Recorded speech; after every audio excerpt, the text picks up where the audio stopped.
Stéphane Sultan, qui est donc représentant du CNFDI et qui est aussi un des membres actifs du syndicat. Donc, je tiens à le dire. Merci pour cette introduction. Bien, on se rencontre une deuxième fois puisque j'étais déjà avec vous il y a 2 jours, puisque j'ai pris au pied levé, j'avais repris au pied levé la présentation que devait faire Corinne. Et donc aujourd'hui, je me présente comme représentant du CNFDI, puisque Coreva et CNFDI font partie du groupe JPL. Et c'est pour ça que vous me revoyez une deuxième fois, Alexandra, et merci de ton accueil. Mais après, il te Alors, verra une troisième fois vu que tu es là dimanche. on se voit aussi dimanche. Mais alors là, on parlera de toute autre chose, évidemment, avec toi, Alexandra. Donc, je pense qu'on reverra un certain nombre de points qui auront déjà été vus cette semaine, si je ne me trompe. Très bien. Bien écoutez, très rapidement, l'histoire du CNFDI, comme je l'ai dit, le CNFDI appartient à un groupe qui s'appelle JPL, JPL Formation.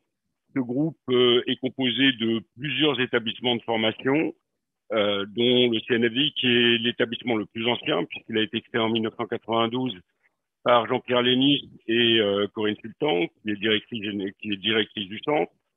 Jean-Pierre Lénisse a la particularité d'être un spécialiste de la formation à distance, puisqu'il a fait sa thèse de doctorat sur la loi de juillet 71, qui est la loi qui encadre la formation à distance, parce que certains ne le savent pas, mais il existe une loi qui encadre la FAD.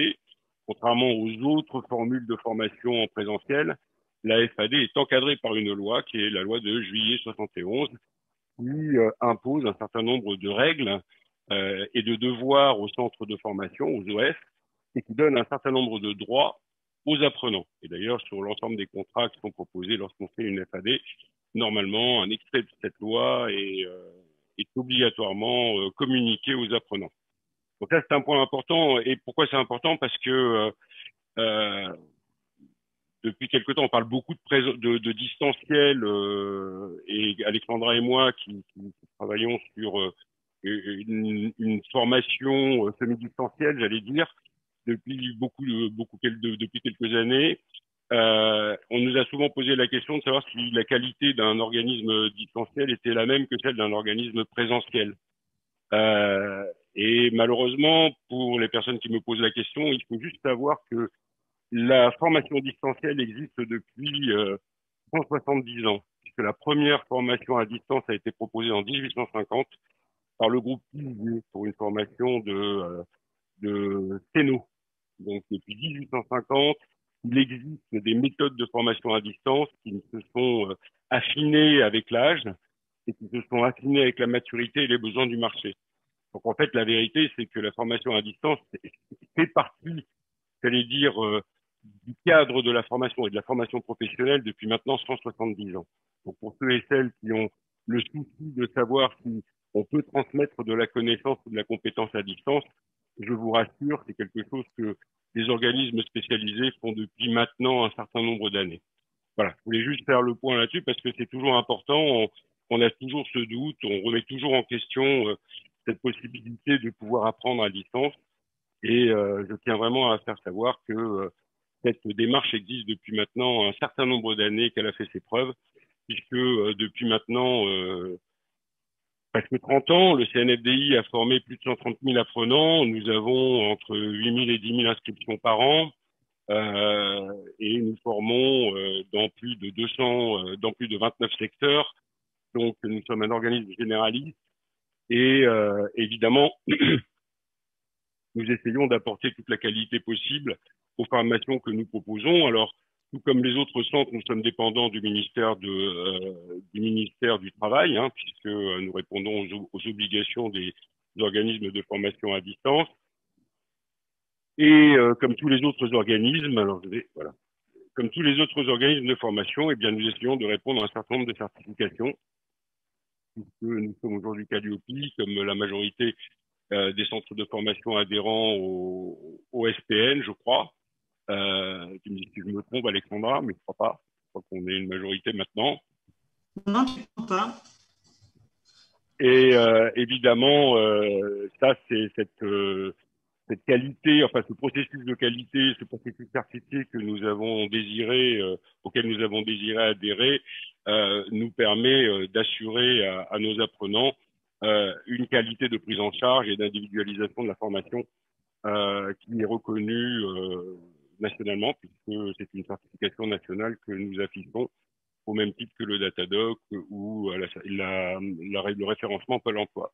Alors, en plus de ces labels qualité que nous avons passés, nous avons désiré pour un certain nombre de nos apprenants adhérer à des fédérations, à des syndicats ou à des chambres syndicales pour pouvoir permettre à nos apprenants, évidemment, de se retrouver autour d'un réseau et de préparer de la meilleure manière qui soit leur transformation, leur reconversion, pouvoir s'adresser à des professionnels, pouvoir aussi avoir une source d'information importante auprès de ces professionnels et préparer ainsi, mieux préparer ainsi leur reconversion. C'est pourquoi le syndicat, c'est pourquoi la Fédération des auto-entrepreneurs et des micro-entrepreneurs.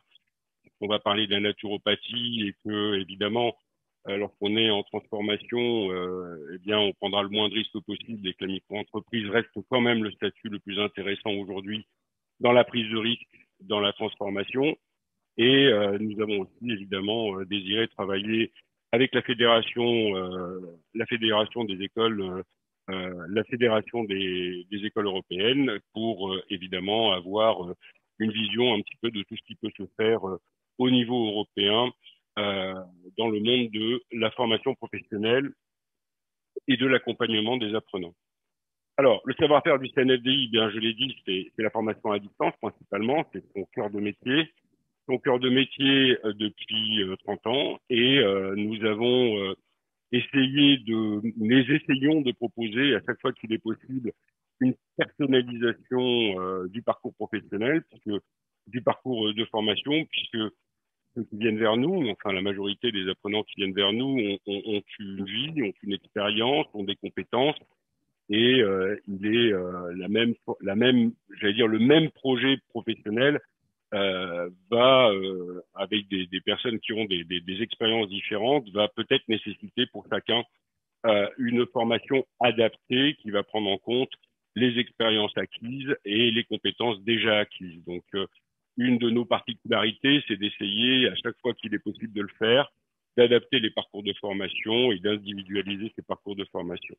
Au CNFDI, nous préparons aussi des candidats à la VAE, donc le dossier 1 et le dossier 2 de la VAE. C'est important parce que ça permet effectivement à certains de nos apprenants de revenir vers nous et de préparer cette VAE pour pouvoir faire reconnaître leur diplôme.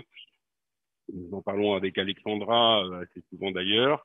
Euh, nous essayons de proposer un parcours de formation continue, c'est-à-dire pour ceux qui viennent chercher un nouveau métier, de nouvelles compétences, nous mettons à leur disposition 3000 modules et une centaine de stages qui leur permettent à chaque fois qu'ils ont besoin d'une nouvelle compétence de pouvoir revenir vers nous pour pouvoir, dans le cadre de la formation continue, améliorer leurs compétences. J'allais dire, le propre de la formation à distance, ça reste quand même la flexibilité. C'est vraiment ce qui permet à tous nos apprenants de pouvoir se former sans jamais mettre leur vie professionnelle ou leur vie personnelle entre parenthèses.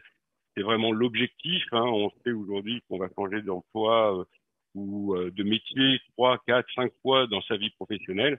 Et il est important de rendre cette démarche la plus flexible possible pour éviter justement, parce que c'est vraiment ça le frein à la formation professionnelle aujourd'hui, c'est de ne pas pouvoir, pour pouvoir se former, que nous avons essayé de mettre en place,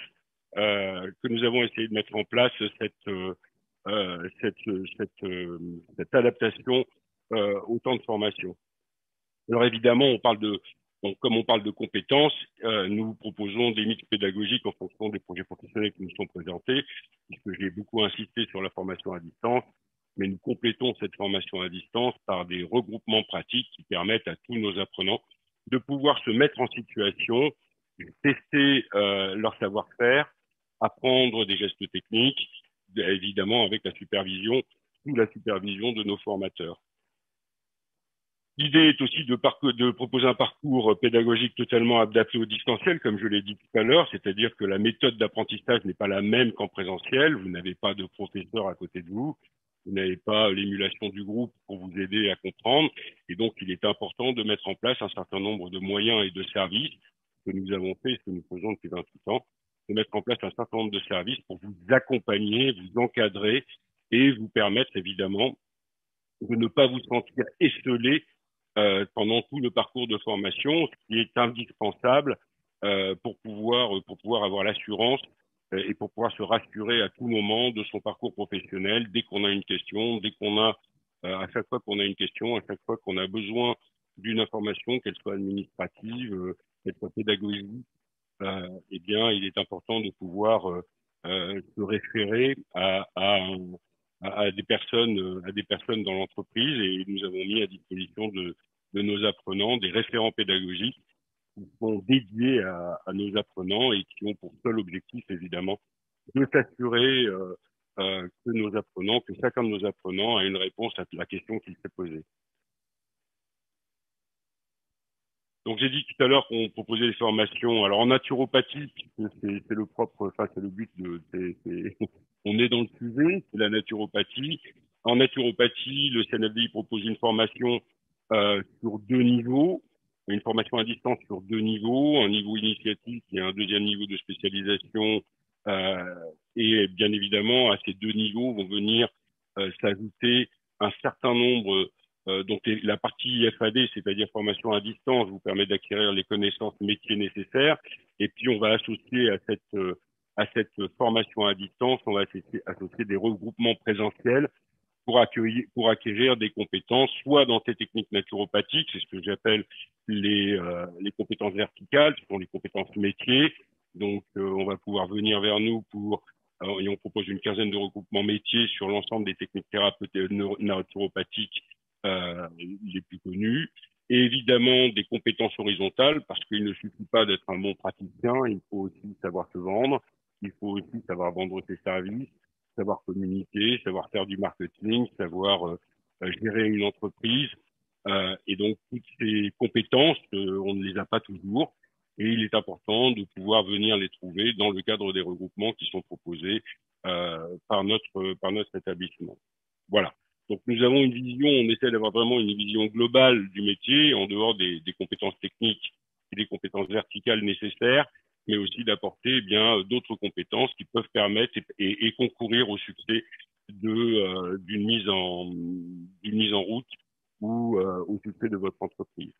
Alors évidemment, autour de cette formation, nous organisons effectivement des webinars. Donc c'est le groupe JPL qui organise pour le compte de ces écoles des webinars qui permettent de découvrir le métier, son implémentation, d'apporter ses usages, ses coutumes et toutes les techniques évidemment que nous proposons, et donc de les découvrir en étant accompagné par un de nos formateurs qui va répondre en live à toutes les questions que vous vous posez.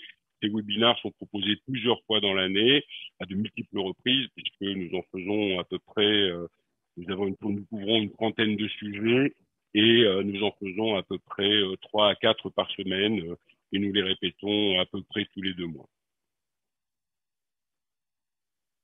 En naturopathie, nous travaillons avec une douzaine de formateurs qui sont tous spécialistes. Alors ces formateurs sont des professionnels évidemment, puisqu'ils sont avant tout des naturopathes ou des diététiciennes évidemment pour la partie nutrition. Et nous travaillons, et chacun d'entre eux, évidemment, est spécialiste de son métier. Ils participent à la conception des cours, ils participent aussi, ils corrigent aussi vos évaluations, et ils sont aussi animateurs de nos regroupements. Donc, nos apprenants ont l'occasion de pouvoir les rencontrer, et ils sont à votre disposition, évidemment, pour répondre à toutes les questions de cours ou les questions de cours qui peuvent perturber, qui peuvent être posées par nos apprenants. Alors, chaque année, nous formons à peu près 400 personnes dans le monde de la naturopathie. Et évidemment, nous ne formons pas que des naturopathes qui vont s'installer en libéral.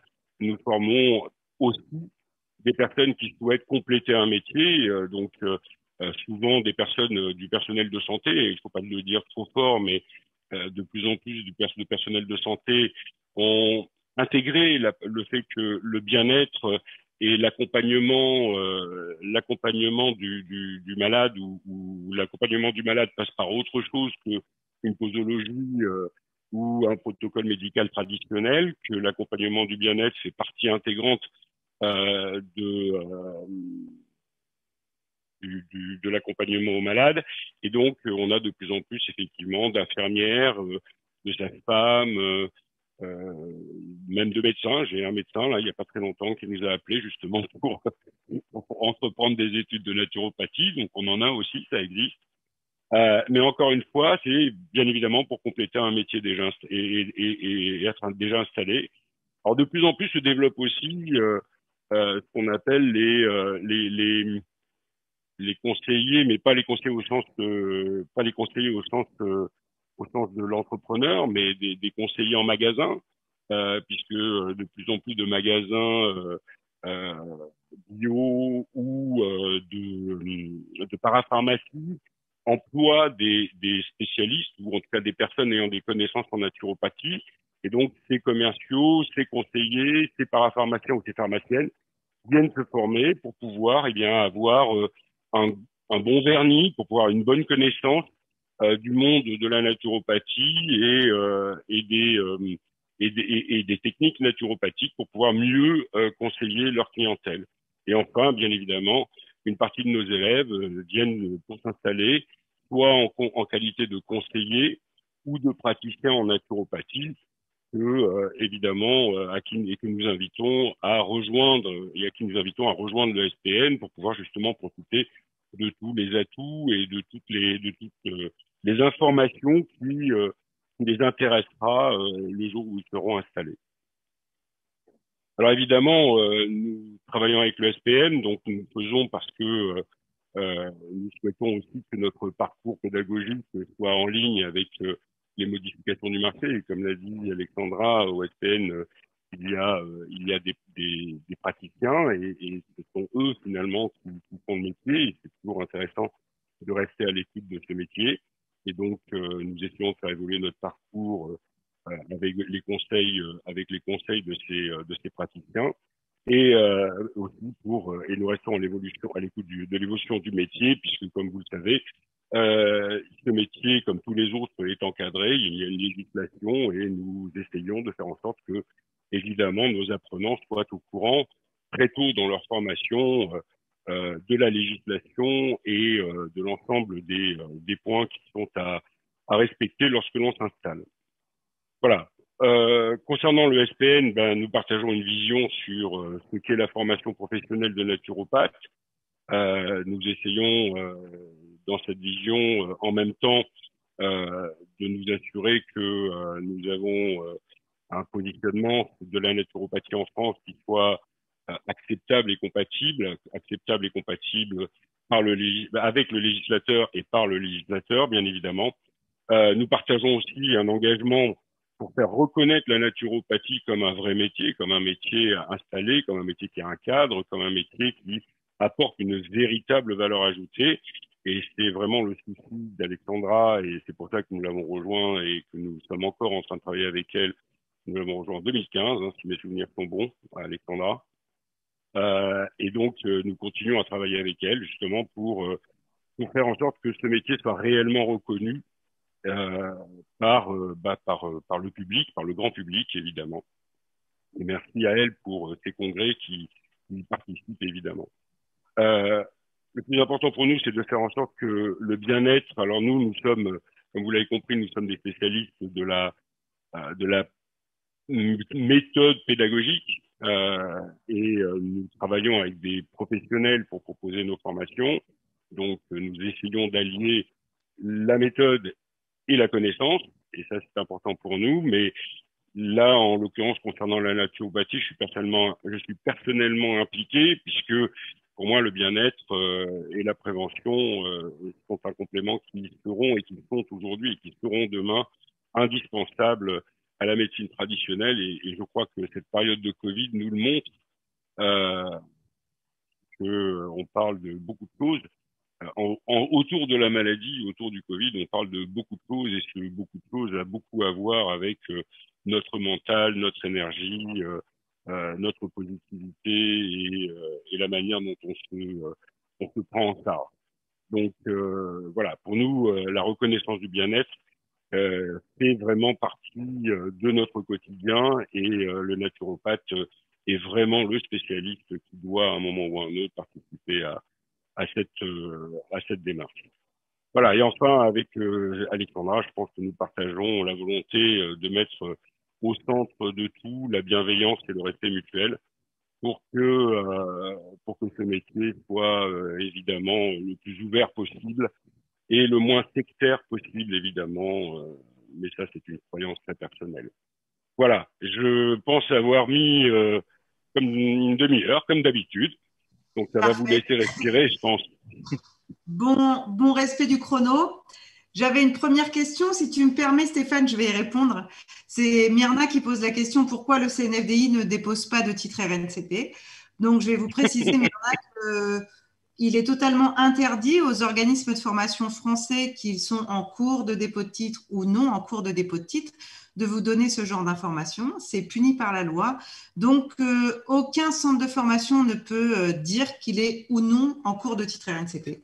Donc, aucun centre de formation du syndicat ne va pouvoir vous donner ce genre d'informations parce que je suis extrêmement vigilante à ce qu'il n'y ait pas de publicité mensongère et c'est considéré comme de la publicité mensongère. On en discutera avec Stéphane ce week-end parce que donc c'est pour ça que je me permets de répondre à ta place à ce niveau-là. Non, tu fais très bien, tu fais très bien. Ma casquette de responsable du syndicat. Il y a malheureusement beaucoup d'organismes de formation qui vous sortent des sottises. On ne peut pas savoir, alors qu'on dépose un titre, pas un titre. La procédure est extrêmement complexe et France Compétences est très claire avec les organismes de formation. Tant qu'on n'a pas un retour comme quoi il y a un titre RNCP, on n'a pas le droit d'en parler. Donc, les centres de formation qui vous disent « je suis en cours de dépôt de titre, venez chez moi », s'il vous plaît, n'y allez pas. Ce sont des menteurs. Il y a de grandes chances qu'ils n'aient même pas envisagé un seul tableau de placement de leurs apprenants. Donc, le CNFDI, comme tous les autres centres de formation, ne pourront pas vous donner l'information. Donc, épargnez la quantité de mails qui nous inondent au syndicat pour nous dire est-ce qu'un tel, vraiment, il va déposer l'année prochaine ou est-ce qu'un tel est en cours de dépôt? La consigne est claire, on a un mail modèle au syndicat. Aucun centre de formation ne peut vous livrer l'information. Voilà. Ensuite, il y avait des petites questions personnelles de Stéphanie, de Suzy, qui sont vos apprenants, et du fait de la situation sanitaire, qui souhaitent savoir si vous avez déjà l'information sur le fait regroupement présentiel au mois d'avril ou pas. Eh bien, ce qu'on fera au mois d'avril, c'est exactement ce que nous imposera le législateur ou en tout cas le ministère du Travail, hein, puisque à chaque fois qu'une annonce de confinement est annoncée, des décrets spécifiques à la formation présentielle hein, sont mis en ligne. Là, jusqu'à ce matin, jusqu'à ce soir, on n'a pas eu je crois qu'il y a rien eu sur les réseaux. Donc pour nous, la question ne se pose pas pour la semaine prochaine, par exemple. Alors on fait évidemment très attention parce que on respecte quand même les 4 mètres carrés, une limitation au nombre de personnes, les distanciations évidemment. On a bien compris que pour un certain nombre de nos apprenants, il allait être difficile de se déplacer entre régions. Donc ça, c'est aussi quelque chose que nous allons prendre en compte. Mais tant que la règle ne change pas, nous n'avons aucune raison d'annuler nos formations. Évidemment, si nos apprenants annulent parce qu'ils ne peuvent pas se déplacer, ils ont un souci, eh bien on reporte simplement la session puisque nous proposons plusieurs sessions par an.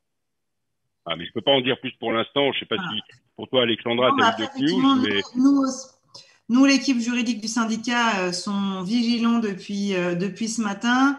Voilà, normalement, pour les déplacements interrégionaux, pour les formations, il faut que ce soit des formations impérieuses.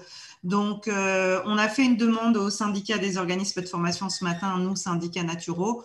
On attend d'avoir les retours. Il y a de grandes chances qu'il n'ait pas plus de retours que nous. On aura certainement la réponse la semaine prochaine concernant les déplacements interrégionaux.